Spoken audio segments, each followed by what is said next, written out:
bonjour, bienvenue sur Racing Replay. Racing Replay numéro 2, votre nouveau web rendez-vous 100% foot, 100% Racing Club de Strasbourg, le club phare du football alsacien qui a été tenu en échec hier soir par Châteauroux. On va donc débriefer cette rencontre entre le Racing et cette formation Castelroussine avec nos invités François Namur des Dernières Nouvelles d'Alsace.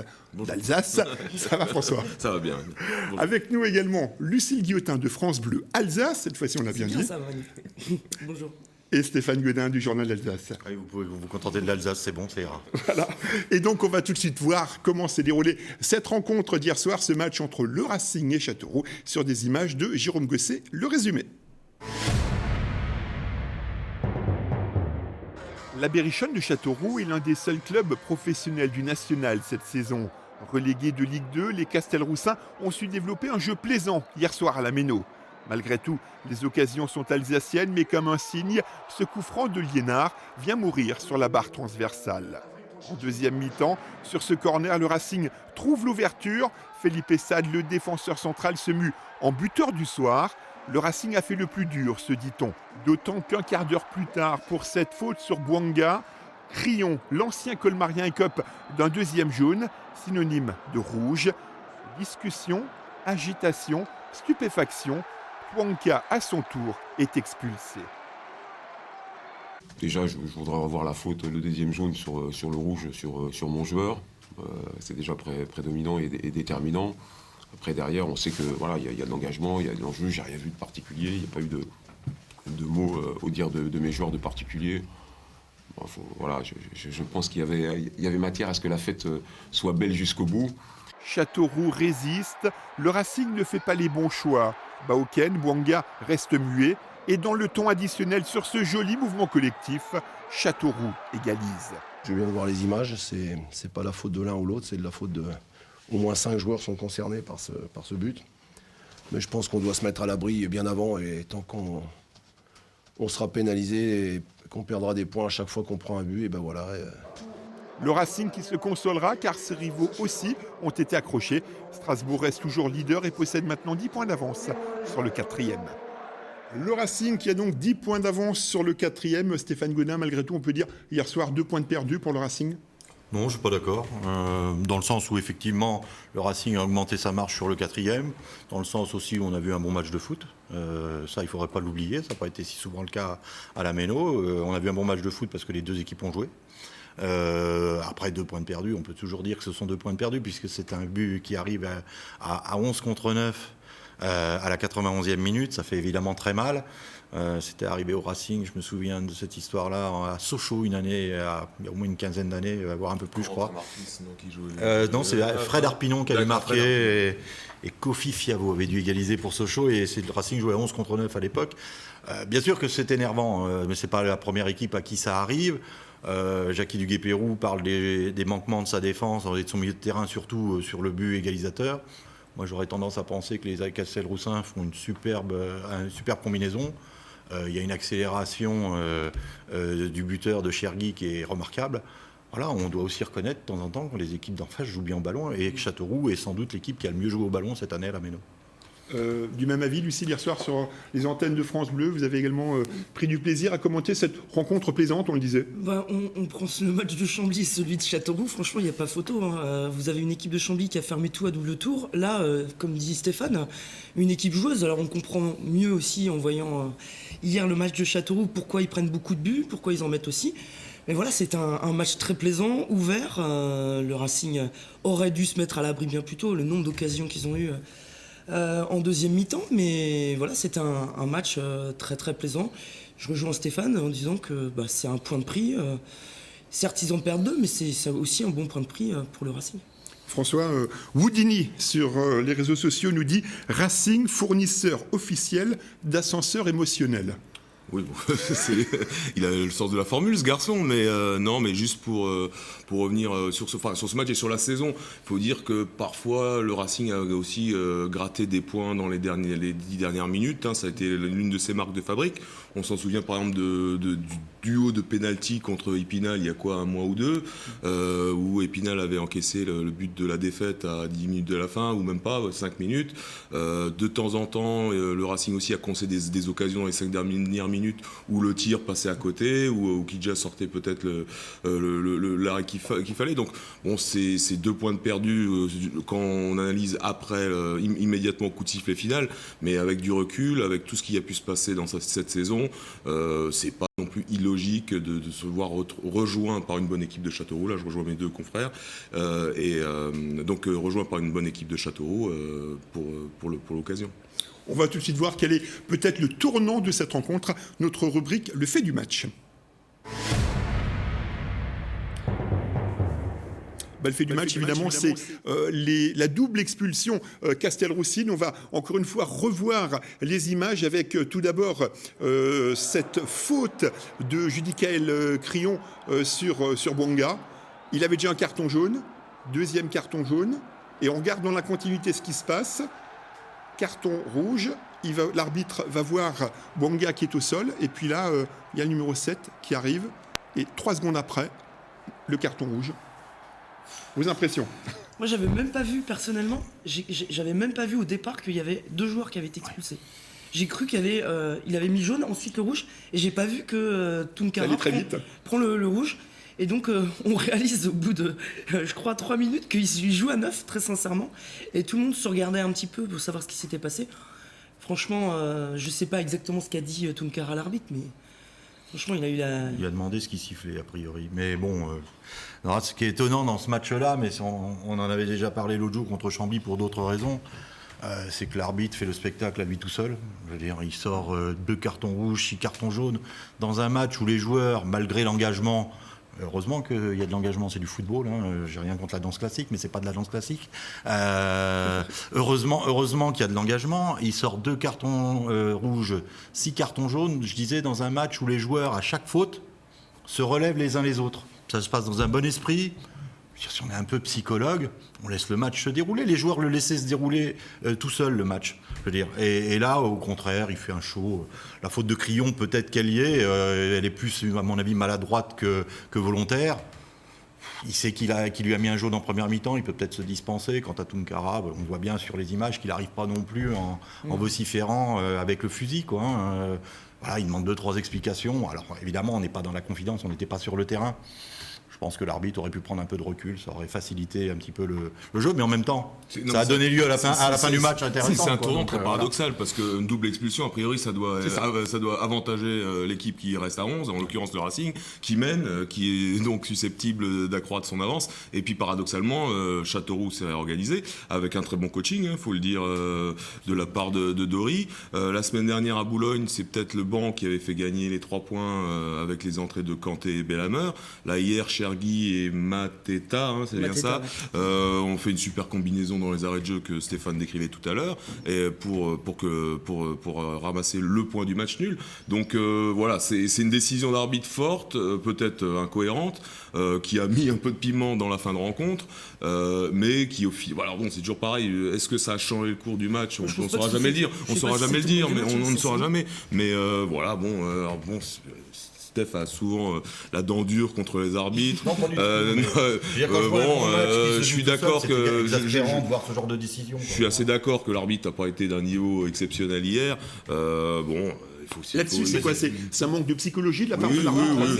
C'est pas nouveau. Je veux dire, encore une fois, on l'a dit, je crois, la dernière fois, si les arbitres français ne sont pas toujours représentés dans les grandes compétitions internationales, c'est qu'il y a une raison. Je veux dire, voilà, on ne demande pas à un arbitre d'être un chef de gare, quoi. On demande à un arbitre d'avoir un peu de psychologie sur la façon dont les joueurs jouent au ballon. Et quand ils jouent au ballon, on en a vu des matchs où Blaillac était assez maltraité par les défenses adverses. C'était pas le cas hier. Alors, il y a le grand Samny qui lui a un peu tiré le maillot. Moi, je regardais parce que voilà, c'est toujours un secteur de jeu qui m'intéresse. Mais c'était toujours dans les limites de la correction. Enfin, il n'y avait pas de souci sur ce match-là. Et à l'arrivée, bon, alors Pour autant, je suis pas certain que ce soit le tournant du match, parce qu'effectivement, Moi, je pense pas, à l'arrivée, Châteauroux, là où je suis d'accord avec François, c'est que finalement, ça a peut-être décuplé la volonté de Châteauroux.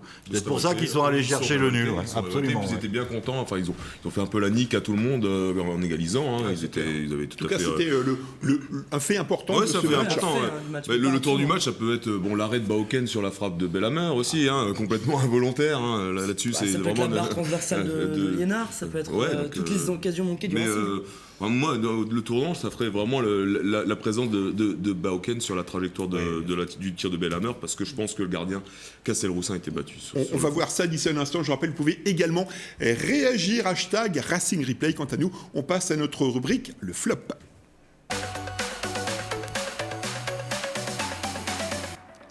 Notre rubrique, le flop, et tout simplement, on va un petit peu s'intéresser à l'attaque qui a été en difficulté hier. C'est un défenseur qui a mis le seul but strasbourgeois, Felipe Sade. On va regarder quelques actions strasbourgeoises sur coup de pied arrêté. Aussi, c'est encore à signaler.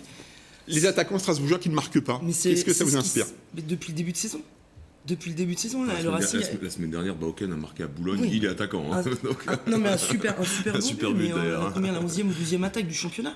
Voilà, ça reflète le Racing cette saison qui se procure des occasions, en a dans le jeu, mais il les met pas au fond. Et un jour, ça va être Stéphane Bauken, un jour, ça va être Jérémy Blaillac, un autre, ça va être Denis Bouanga qui a raté une occasion hier et qui a raté une occasion énorme aussi à Boulogne. Fait 2 matchs où il les met pas dedans alors qu'il était en très grosse réussite depuis le début de saison, depuis qu'il est arrivé en l'occurrence. Voilà, ça reflète la saison du Racing tout simplement. Il y a sur les réseaux sociaux Florent qui nous dit les gens quand ils vont voir le Racing, ils s'attendent à voir le Barça, faut croire, que des critiques contre les joueurs. C'est vrai que le Racing évidemment, ce n'est pas Barcelone. Vous allez parler des esthètes, non, comme Jackie Duguay-Pérou, qui nous parle des esthètes à tous les matchs. Non, vous savez, les journalistes sont comme les supporters. Quand ils viennent au match, soit ils prennent du plaisir, soit ils s'ennuient. Voilà. Et en l'occurrence, hier, on a pris du plaisir, et on le dit, quoi. Simplement, non, on n'aspire pas à avoir joué le Barça. Moi, j'ai un chiffre qui complète ce que disait Lucille à l'instant. C'est que sur les 29 buts marqués par le Racing cette saison, il y en a 13 sur coup de pied arrêté.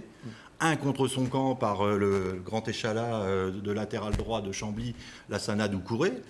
Ça fait quand j'ai fait dans l'excellent journal d'Alsace que vous lirez demain, bien entendu, ce chiffre apparaît. Il y a 45% des buts qui ont été marqués sur coup de pied arrêté. Voilà, absolument. Un peu de pub, ouais. Il y a 45% des buts du Racing qui ont été marqués sur coup de pied arrêté. Pour une équipe qui survole le championnat, on est repassé depuis quelque temps au-dessus de la barre d'un but par match. Et quand je dis on dirait passer au-dessus, c'est 29 buts en 27 journées. Il n'y a pas de quoi sauter au plafond. Voilà, bien sûr qu'il y a un problème offensif, c'est évident. En contrepartie, l'équipe défend très bien. Voilà, l'équipe est à la meilleure défense, sans aucun problème. Et c'est ce qui fait la différence dans un championnat où, sur les 2 dernières journées, les 4 concurrents du Racing ont pris respectivement, alors pour Orléans et Marseille, 1 point, et pour Belfort et Luçon, 0. Le Racing en a pris 4, il est champion du monde. Il est champion du monde avec ça. Comment on peut expliquer ces problèmes défensifs? Parce que Blaillac, offensif, parce que Blaillac c'est un bon joueur, Bauken, Bouanga sont de bons joueurs. Est-ce qu'ils jouent vraiment ensemble? Est-ce qu'ils jouent l'un pour l'autre?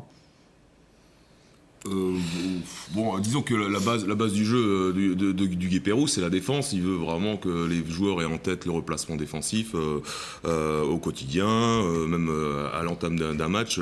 Moi, contrairement à Stéphane Godin, je suis pas branché sur TVFC Barcelone 24 heures sur 24, et j'apprécie de voir des équipes bien défendre.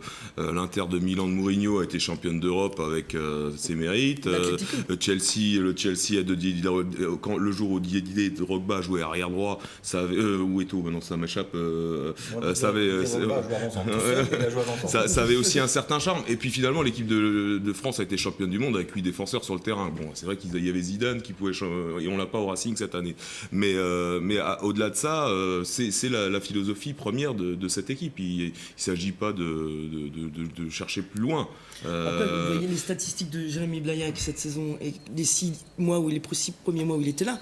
Il avait une réussite folle aussi. Voilà, ça fait partie de l'attaquant, tout simplement. Alors, juste pour terminer sur cette question de flop, parce que vous dites que finalement le flop c'est l'attaque du Racing. Hier soir. Hier soir, je sais pas, on est dans la séquence flop. Moi j'avais préparé mon flop pendant la sieste là. Et quelque part, le flop pour moi, alors c'est très paradoxal aussi, j'étais très surpris par l'affluence. Il y avait quand même beaucoup de monde hier.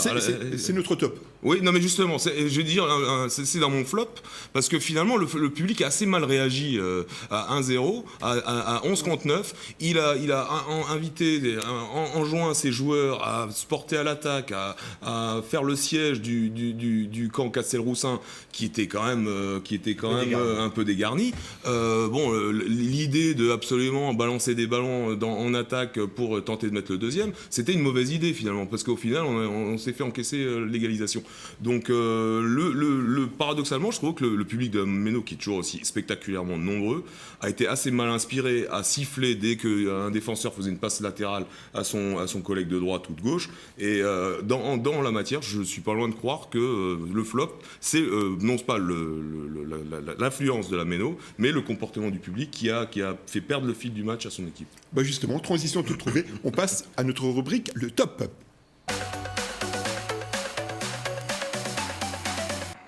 14 907 spectateurs hier soir à la Méno.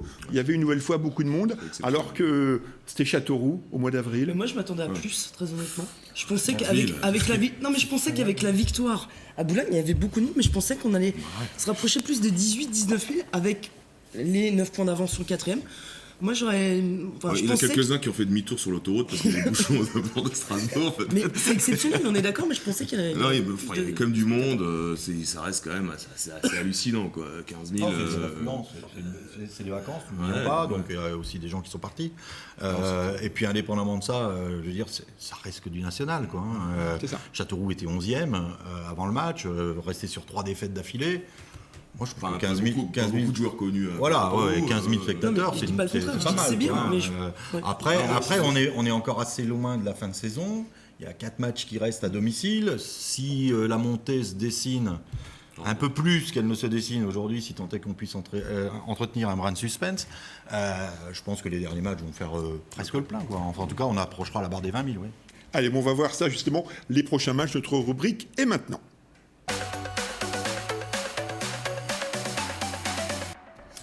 Stéphane, justement, 2 matchs très très importants. Dans 2 matchs, on y verra beaucoup plus clair. Il y a un déplacement Marseille-Consola et ensuite la réception de Luçon. Oui, le Racing n'a même plus besoin de gagner, il a besoin de ne plus perdre. Voilà, c'est à peu près ça. S'il perd pas ces 2 matchs-là, c'est quasiment plié, quoi. Je veux dire, pour moi, c'est déjà plié. Ça fait un moment que il y a Marc Heller pour en témoigner. Il y a 3 semaines, j'étais dans son bureau, on en a discuté. Je lui ai dit, vous hissez votre niveau de jeu de ça et vous finissez avec 15 points d'avance parce que le championnat est quand même d'une faiblesse insigne. Enfin, on voit qu'Orléans a perdu 3-1. Alors, Orléans perd contre Colmar. On a pris 6 à Chambly. C'est ça. Chambly qui avait été remarquable à la Méno, il faut le rappeler quand même. Donc, voilà. C'est un championnat qui est incompréhensible, illisible, où le Racing a eu finalement un mérite, c'est d'être relativement régulier. Voilà, il a eu un petit trou d'air au mois de décembre, mais je veux dire, en dehors de ça, il prend des points un peu partout. Alors, un peu tiré par les cheveux parfois. Là, il en perd 2. Il se balade et puis c'est assez logique, quoi. Il aura peut-être le même nombre de points que l'an dernier et il sera premier. Alors que l'an dernier, il a terminé 4e, quoi. Donc c'est là où on situe. Je me suis amusé l'absence de hiérarchie, quoi. L'absence de hiérarchie que tu soulignais, où tout le monde bat n'importe qui bat n'importe qui, sauf finalement le Racing qui a concédé assez peu de défaites pour avoir cette marge d'avance assez conséquente. En tout cas, vous êtes d'accord sur ce point-là. Le Racing est très bien parti, évidemment, pour accéder à la Ligue 2. Je me souviens, Lucille, qui écrivait sur les réseaux sociaux au mois de janvier. La question n'est pas de savoir si le Racing va monter, mais quand. Oui, ça se confirme, voilà, parce que on l'a dit, le Racing est régulier, constant, 9 points d'avance, 10 maintenant, pardon. 10, oui.